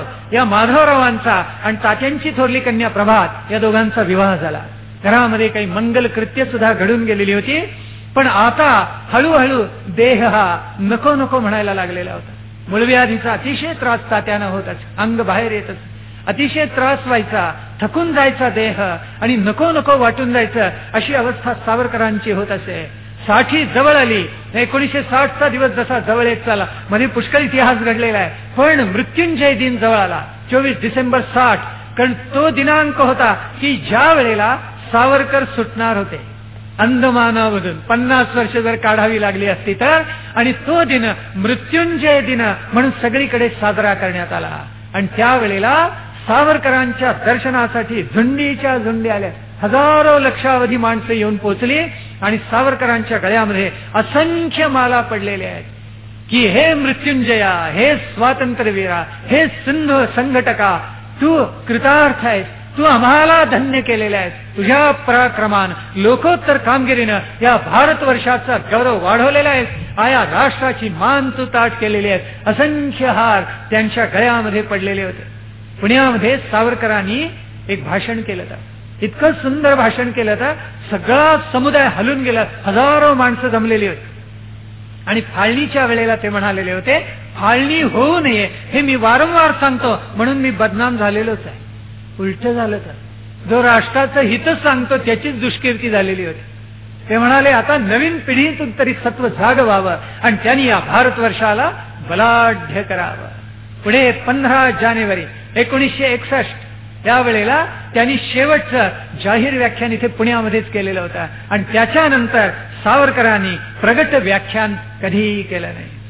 एक एक दिवस पुढे सरकला आणि सावरकर आजारीच पडत गेले. 62 पासून 66 पर्यंतचा कालखंड हा इतका जगला कसा महात्मा हेच आश्चर्य आहे. तुरुंगामध्ये इतका पिचल्यानंतर कुणीतरी साम्यवादी भेटायला आला आणि त्यांनी विचारलं, आपण कार्ल मार्क्स वाचलेला आहे का, लेनिन वाचलेला आहे का? त्यावेळेला त्यांनी म्हटलं, अहो लेनिननी तरी सावरकर कुठे वाचलेला होता. अर्थात माझं प्रतिपादन आणि तत्वज्ञान स्वयंभू आहे हे सावरकरांनी त्याला सांगितलं आणि तो चुप्प बसलेला होता मनुष्य. अशी अनेक माणसं सावरकरांना भेटायला येत होती आणि तरीही सावरकर सजगपणे पुन्हा पुन्हा केंद्र सरकारला सावधानतेचा इशारा देत होता आणि सांगत होते पुन्हा पुन्हा, अरे या राष्ट्राला जपा, एक तुकडा अगोदरच पडलेला आहे. या राष्ट्रामध्ये पुन्हा एखादं ख्रिश्चनांचं स्वतंत्र स्थान निर्माण होईल, सावधान बरं. आमची माणसं फार भोळी बावडी. एक फादर वृत्तपत्रामध्ये लिहितात बंधुभावाबद्दल. आमची माणसं इतकी हुरळून जातात, कातड कुणी कुणाचं पांघरले हे सुद्धा आमच्या सुशिक्षित लोकांच्या लक्षात येत नाही.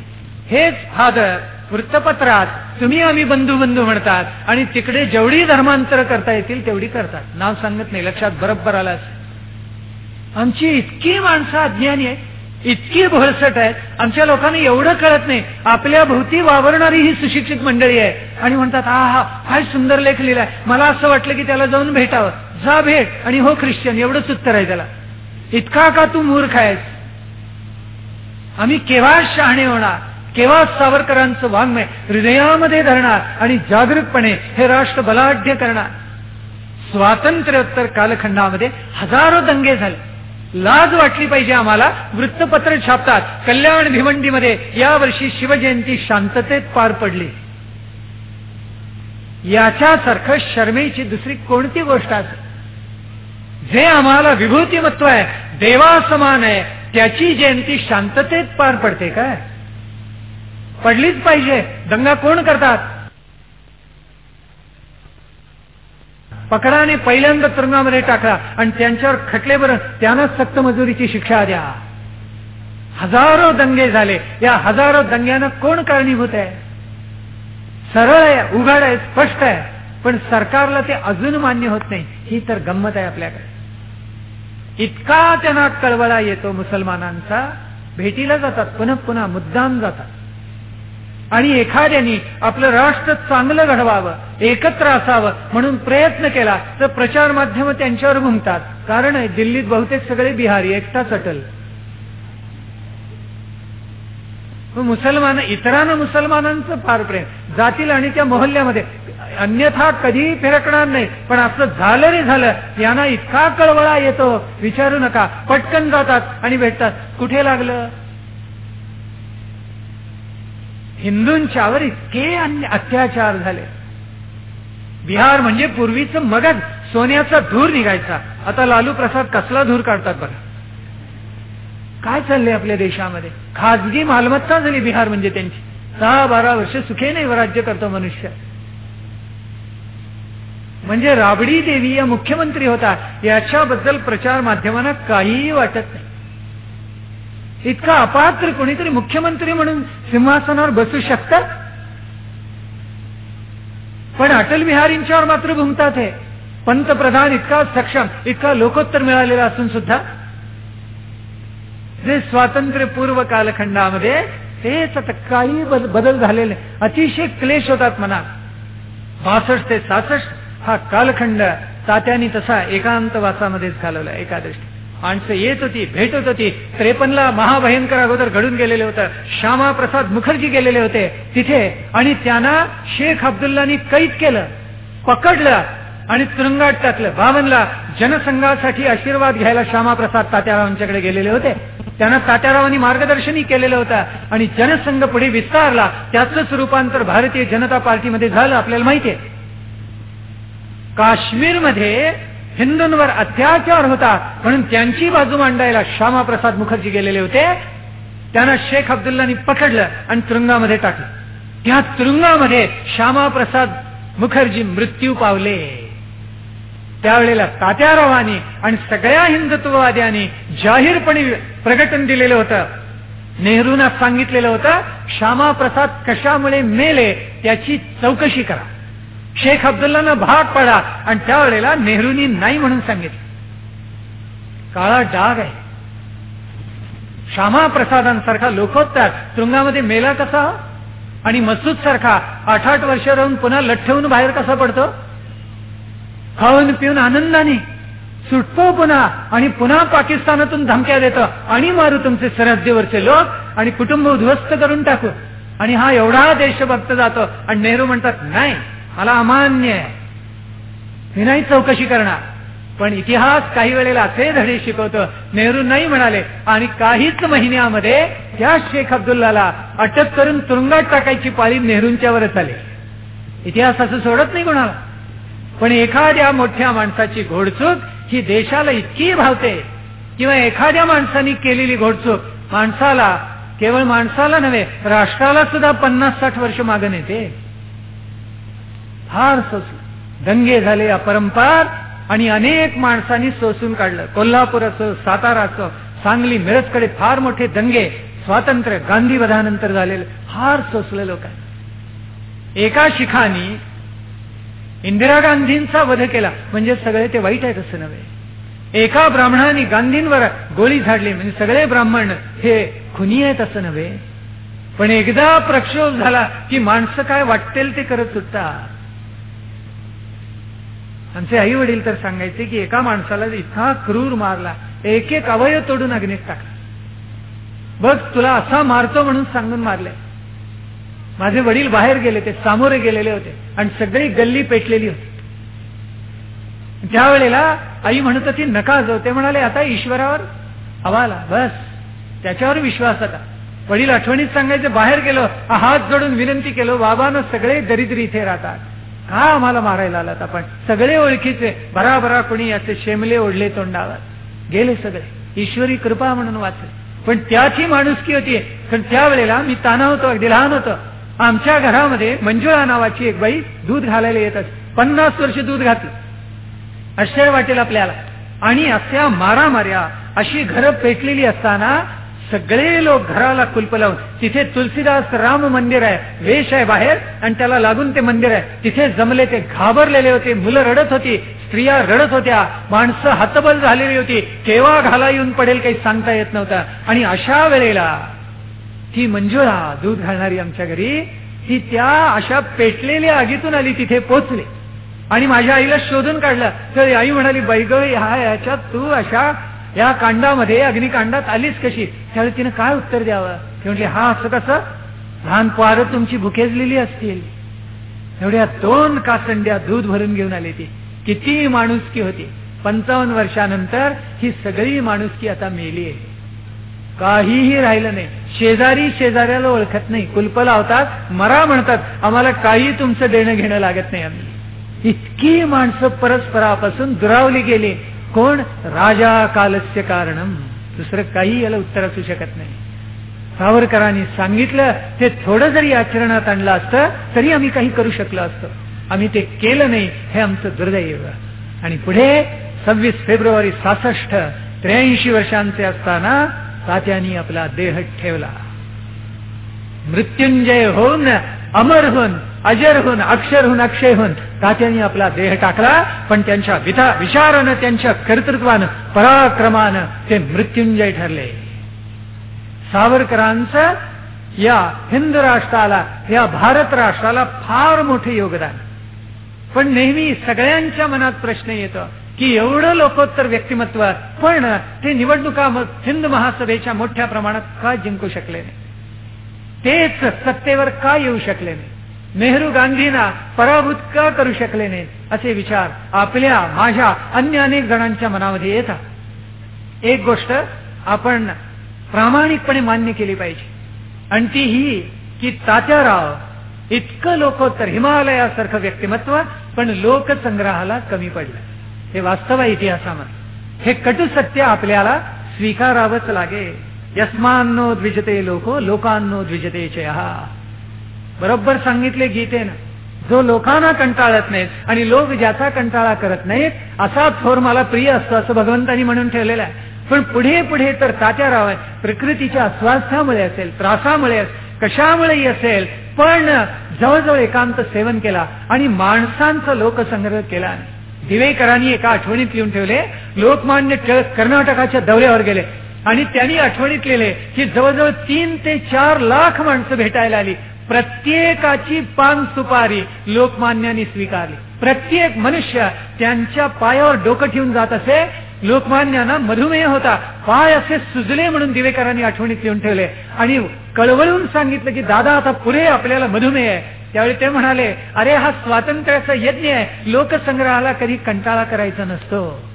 त्या दिवेकरांचे चिरंजीव, मी मुंबईच्या एका व्याख्यानामध्ये ही आठवण सांगितली आणि एक गृहस्थ आले आणि माझे हात धरून रडायला लागले. मी म्हटलं, अहो काय झालं? तर म्हणाले, आता जी आपण आठवण सांगितली त्या दिवेकरांचा मी मुलगा. किती लोकसंग्रह केला असेल, मंडालेला होते. एक पत्र त्यांनी एका माणसाला लिहिलेलं आहे, एका खटल्यात त्याला मदत केली आहे लिहून. ब्रिटिश सरकारने मान्यता दिली ते पत्र पाठवलेलं होतं. सोळवलं, त्यांच्या पूजेपुरतं भरपूर पाळलं लोकमान्यांनी, पण त्यांचा दरबार भरला की त्यांच्या चरणाशी धनगर सुद्धा येऊन बसत असे. त्याला इतिहासाची साक्ष आहे. इतका लोकसंग्रह केला की त्याला तोड नाही. प्रचंड लोकसंग्रह. हा लोकसंग्रह गांधींनाही करता आला. लक्षात, काँग्रेस जनांमध्ये त्यांनी इतकी माणसं जोडलेली होती. निस्पृहता त्यांच्याही अंगी होती, काही सद्गुण त्यांच्याही अंगी होते निर्विवादपणे. पण असा लोकसंग्रह तात्यांना का करता येऊ नये?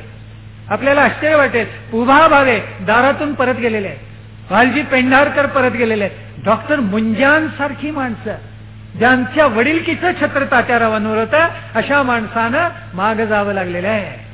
लोकसंग्रहात तात्याराव कमी पडले हे आपल्याला मान्यच करावं लागेल. बर, अशा लोकोत्तर एखाद्या राजकारणपटूंनी मागे आपली फैल निर्माण करायची असते. तात्यारावांना ती निर्माण करता आली नाही, हेही कटू सत्य आपल्याला स्वीकारलं पाहिजे. श्यामाप्रसाद मुखर्जींच्या सारखा एवढा सशक्त, दूरदृष्टीचा, महाबलाढ्य पुरुष त्यांच्या अंकित झालेला होता. त्यालाच उत्तराधिकारी करून तात्यारावांनी काहीतरी घडवायला हवं होतं, किंवा अन्य कोणीही त्यांच्या मनात असेल.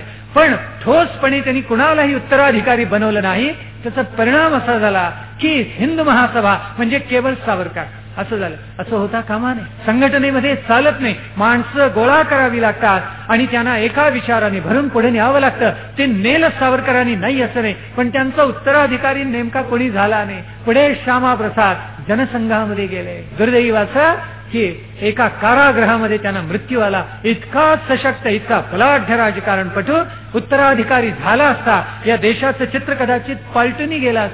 कदाचित आणखीन तरुण नेतृत्व आणि सावरकरांचे आशीर्वाद तर आहेत. एक प्रसंग असा आला, आज हिंदू महासभेचं अधिवेशन चाललेलं आहे. इथे श्यामाप्रसाद मुखर्जी बोलतायत आणि मंडपाच्या बाहेर प्रचंड जनसमुदाय आणि तिथे तात्यारावांचं व्याख्यान चालले, सावरकरांचं.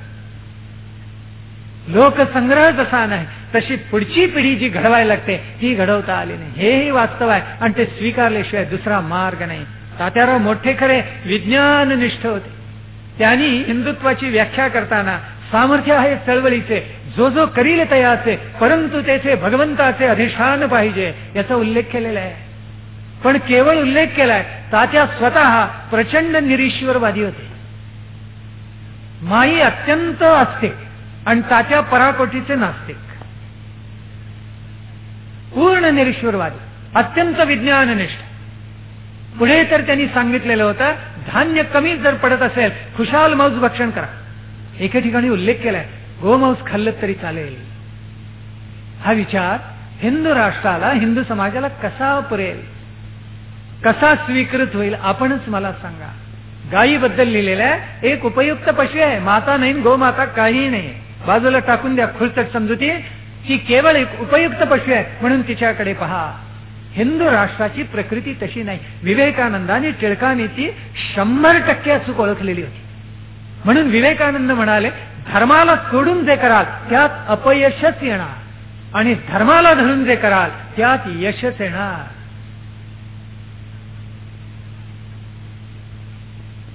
गांधींनी आपल्याला ज्ञात आहे, वैष्णव जनतो तेणे कहिये, पीर पराई जाणे रे, आणि रामनामाची धून नित्य चालत असते. याचा प्रचंड प्रभाव हा समाजावर राहिला, हे आपल्याला मान्यच करावं 100%.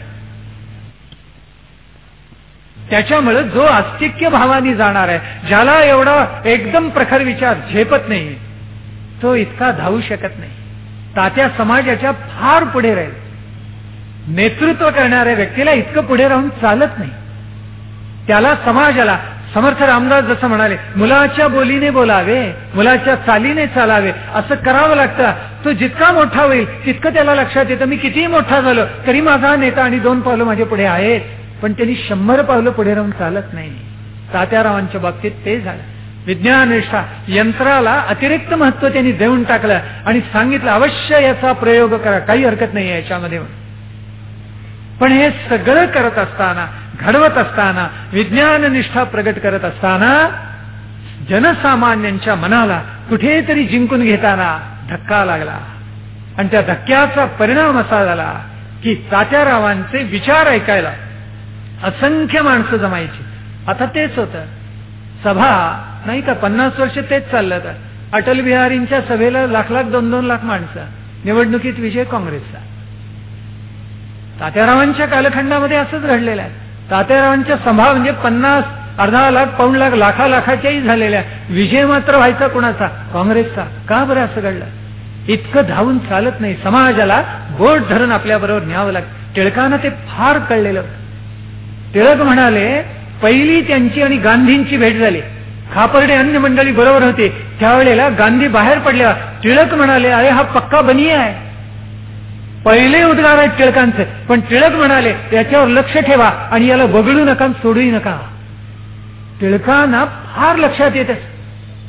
तात्याने येत नसे असं नाही, पण त्याच्यासाठी जो लोकसंग्रह लागतो तो त्यांना करता आला नाही. हे निखळ सत्य आहे. हे आपल्याला मान्य करावंच लागेल. तो जर त्यांनी केला असता, उत्तराधिकारी ठरले असते, तर कदाचित या देशाचं चित्र पालटलं असतं. एके ठिकाणी तात्यारावांनी असंही म्हणून ठेवलेलं आहे की मुसलमानांनी अत्याचार केले आमच्या स्त्रियावर, शिवाजीराजांनी आणि त्यांच्या हिंदू सैनिकांनी हेच करायला हवं होतं. हिंदू म्हणाला हे कधीही पटणं शक्य नाही. मग हिंदू आणि मुसलमान याच्यामध्ये भेद काय राहिला? मुसलमान जसे बलात्कार करत असत तसे आमचे हिंदू लोक जर करायला लागले, तर शिवाजीराजांना पुण्यश्लोक राजा आम्ही कधी म्हटलंच नसतं. हे उघड आहे. पण तात्यारावांनी ते मत व्यक्त केलेलं आहे. प्रत्येक लोकोत्तर महात्म्य व्यक्तिमत्व जे असतं ते आपल्या लेखनामधून त्या त्या प्रसंगामध्ये, त्या त्या कालखंडामध्ये, त्या त्या राजकीय ऐतिहासिक संदर्भामध्ये लिहित असतं आणि मत व्यक्त करता येत असतं. म्हणून काही वेळेला परस्पर छेद देणारी व्यक्तिमत्व निर्माण होतात, आणखीन मतही निर्माण होतात. हे आपण ध्यानात घेतलं पाहिजे. त्याच्यामुळे सावरकरांनी जी मतं व्यक्त केली ती त्या त्या प्रसंगाला अनुरूप होती असं आपण मान्य करायला पाहिजे. कदाचित आज ती पटतील न पटतील, पण ऐतिहासिक, सामाजिक आणि धार्मिक राजकीय संदर्भ लक्षात घेऊन त्यावेळेला तात्याराव बोलले, असाही आपल्याला ध्यानात घ्यावं लागेल. त्यांची ती काळी टोपी, असं उभय कपाळ, सोनेरी काड्यांचा चष्मा, किंचित पुढे आलेली अशी इथली हाड, त्याच्यामुळे दिसणारे भेदक डोळे, असा धप्प गोरा रंग तात्यारावांचा असलेला, धोतर दुटांगी झकास नेसलेलं, अंगामध्ये कोट, हातामध्ये छत्री, अशी ती वामन मूर्ती एकदा प्रवेश करती झाली सभाजनांच्या सम की माणसं मंत्रमुग्ध होऊन जात असत. इतकं सामर्थ्य त्यांच्या वक्तृत्वामध्ये होतं. आणि म्हणून शेवटी त्यांनी जी वल्गना केली ती सर्वार्थानं खरी आहे. तात्यारावांचं काम, कार्य, त्यांची क्रांती, उत्क्रांती, राष्ट्रभक्ती, त्यांची राष्ट्रावरची प्रीती, नीती, मती, शक्ती, सगळं अलौकिक आहे. भक्ती सगळंच अलौकिक आहे. सावरकरांनी शेवटी सांगितलेलं होतं, अरे गटेनी सुद्धा त्याचं अजरामर गीत गायलेलं आहे, मलाही आता वल्गना करू दे. हे माझं स्वप्न खरं ठरलं नाही तर मला स्वप्नाळू म्हणतील, पण माझं हे स्वप्न जर खरं ठरलं या हिंदू राष्ट्राचं तर लोक मला काय म्हणतील, मला द्रष्टा म्हणतील. आणि ते खरं आहे. हिंदूंच्या विषयी, हिंदू राष्ट्राविषयी तात्या जे बोलून गेले ते स्वप्न नव्हतं, ते द्रष्टेपण होतं. आणि प्रत्येक प्रसंगामध्ये ते सिद्ध होऊन गेले, याला तोड नाहीये. आणि म्हणून सावरकर शेवटी संदेश देताना बोललेले होते आणि म्हणालेले होते, अरे हा माझा वारसा आता मी तुम्हाला देतोय, म्हणजे आता याच्यापुढे मी बोलणार नाही. तो वारसा घ्या, तो समृद्ध करा, उन्नत व्हा, मोठे व्हा. या अखंड भारताचा विचार आपल्या मनामध्ये सदैव जागवा. स्वातंत्र्य लक्ष्मी की जय हा उद्घोष आपल्या चित्तामध्ये सदैव दुमदुमत असू दे, असं तात्याराव सांगत असतात. आणि ते खरं आहे. कुणीतरी तात्यारावांना विचारलेलं होतं, त्यावेळी तात्याराव म्हणाले, यथाशक्ती या मातृभूमीसाठी मी केलं उदंड. खरंच उदंड आहे ते, यथाशक्ती नाही, उदंड आहे. पुढे कदाचित असं घडलं आणि माझं स्मारक जर तिथे उभं केलं तर माझ्या स्मारकावर वीरवरही लिहू नका आणि स्वातंत्र्यवरही लिहू नका. या काय, हा हिंदू संघटक सावरकर होता असं लिहा. इतकं हिंदू शब्दाबद्दल, हिंदुत्वाबद्दल, हिंदुत्व हेच राष्ट्रीयत्व आहे याच्याबद्दल सावरकरांना अपरंपार प्रेम होतं. हा लोकोत्तर महात्मा या भारतवर्षात जन्माला आला, याहून भारत मातेचं भाग्य काय. आणि सावरकरांनी आपल्या निबंधामध्ये एके ठिकाणी लिहून ठेवले की हे दैवा, मला तू भारताच्या मातीमध्ये जन्माला घातलं, यापेक्षा काय भाग्य असू शकतं. भारतीयत्र संततीही, असं भाग्यशाली राष्ट्र दुसरंच नाहीच आहे. भरतखंडी नरदेह प्राप्ती हे तो परमभाग्याची संपत्ती, असं संत एकनाथ बोलून गेलेले होते. आणि तो वारसा अनंत जनांनी पुढे चालवला आणि अनेक लोकोत्तर महात्मे या मातीमध्ये निर्माण झाले. त्या क्रांतिकारकांचा, त्या धैर्याचा, त्या असीम त्यागाचा, त्या पराक्रमाचा, त्या दुर्दम्यतेचा मुकुटमणी कोण असेल? तात्याराव स्वातंत्र्यवीर, वीरवर हिंदू संघटक सावरकरच होते. गेले 8 दिवस आपण सावरकरांचे अलौकिक चरित्र सानंद गातो, त्याचा अन्वयार्थ लावायचा प्रयत्न करतो आहोत. इतिहासाची प्रेरणा तुम्हा आम्हाला मिळावी म्हणून तळमळीनं गातो आहोत, सांगतो आहोत. आणि आपण तेवढ्या सश्रद्धांतःकरणानं ते अलौकिक चरित्र आपल्या हृदयामध्ये धारण करता आहात. महासागर जसा आचमनात गेलता येत नाही, तसं लोकोत्तर महात्म्याचं चरित्रही 8 दिवसात सांगता येत नाही. पण त्या चरित्रातले काही वेची काढलेले असे रत्नमाणिक मोती आपल्या पुढे ठेवलेले आहेत. ते घ्या, ते धारण करा, उन्नत व्हा, संघटित व्हा, एकत्रित व्हा, संख्याबळ वाढवा आणि राष्ट्रासाठी त्याग करायला शिका. गीतेनं सांगितलेला त्याग आपल्या हृदयामध्ये जागवा. हे राष्ट्र लोकोत्तर घडेल आणि जगाला मार्गदर्शन करेल, असं सामर्थ्य त्याला प्राप्त होईल. नाहीतर कुणीतरी सांगून ठेवलंच आहे ना, जरा थांबा, थोडी कळ काढा, 2011-2012 पर्यंत ही एक महासत्ता होईल आणि हिंद राष्ट्र जगाला मार्गदर्शन केल्याशिवाय राहणार नाही. आणि त्यावेळेला सावरकरांचा तो विशुद्ध आत्मा आनंदानं गदगदून जाईल आणि तिथून वरून म्हणेल तथास्तु तथास्तु. असं अलौकिक चरित्र ऐकायला मिळणं, गायला मिळणं, अभ्यासायला मिळणं हे वक्ता श्रोता सगळ्यांचं भाग्य असतं, प्रश्नकर्त्याचंही भाग्य असतं. असं भाग्य तुम्हा आम्हाला लाभलं. आपण अत्यंत प्रेमाने इथे आलात. अनेक मंडळी आली, पुणेकर खऱ्या अर्थानं अभ्यास आहे, सत्य आहे. इतिहास पाहिलेला आहे, इतिहास ऐकलेला आहे, इतिहास संक्रमित केलेला आहे. म्हणूनच सावरकरांचं असं प्रेम वाटतं. लोकमान्य टिळकांची प्रवचनमाला त्या टिळक स्मारक मंदिरामध्ये झाली आणि देणगी पत्रिका ठेवली ती. 4 तासामध्ये 900 खुर्च्या भरून गेल्या. काय पुणेकरांना प्रेम आहे चांगल्या विषयाबद्दल. पैसे देऊन येतात आणि प्रेमाने ऐकतात. पुणेकरांच्या सारखा असा श्रोता असला की वक्त्याला किती भाग्य वाटतं आणि किती भरभरून सांगावं असं वाटतं. म्हणून आपल्याला सांगू, हे खरं आहे सर्व अर्थाने. आपण ऐकलं, प्रेमाने ऐकलं, इथे आला, हृदयामध्ये बुद्धीमध्ये आपल्या ते धारणी केलं. दुर्वा गजाननाला वाहिल्या की मग त्या गजाननाला वाहिल्यामुळे दुर्वाना पावित्र्य लाभतं. शिवलिंगावर बिल्वपत्र टाकलं की मग बिल्वपत्र पावन होतं. पांडुरंगाच्या गळ्यामध्ये तुळशी माला घातली की मग त्या तुळशीला पावित्र्य प्राप्त होतं. तसं वक्त्याचा सन्मान आपल्यासारख्या सश्रद्ध अस्तिक्य भावना असलेल्या सुशिक्षित सुसंस्कृत सदाचारी श्रोत्यांच्यामुळे होत असतो. आपल्या सर्वांचं माझ्या ऋण झालेलं आहे. आपण देणगी दिली, ठेव दिली, ग्रंथ खरेदी केले, ध्वनिफिती खरेदी केल्या, काय घेतलं नाही, अनेक गोष्टी घेतल्या. पण पुन्हा सांगतो, भरभरून न्या, पुढल्या पिढ्यांना चांगलं वाचायला द्या. एकीकडे असं म्हणू नका वाचायला चांगलं नाही, समोर असताना घ्यायचं नाही, असं करंटे पण करू नका. मुलांना चांगलं चांगलं द्या. हा विचार पुढल्या पिढीमध्ये संक्रमित करा. मी आपल्या सगळ्यांच्या विषयी अत्यंत कृतज्ञ आणि ऋणी आहे. यानंतर संपूर्ण वंदे मातरम आपण गाऊया आणि मग खऱ्या अर्थानं या प्रवचनमालेची सांगता करूया. स्वातंत्र्य वीर की जय, भारत माता की वंदे मातरम.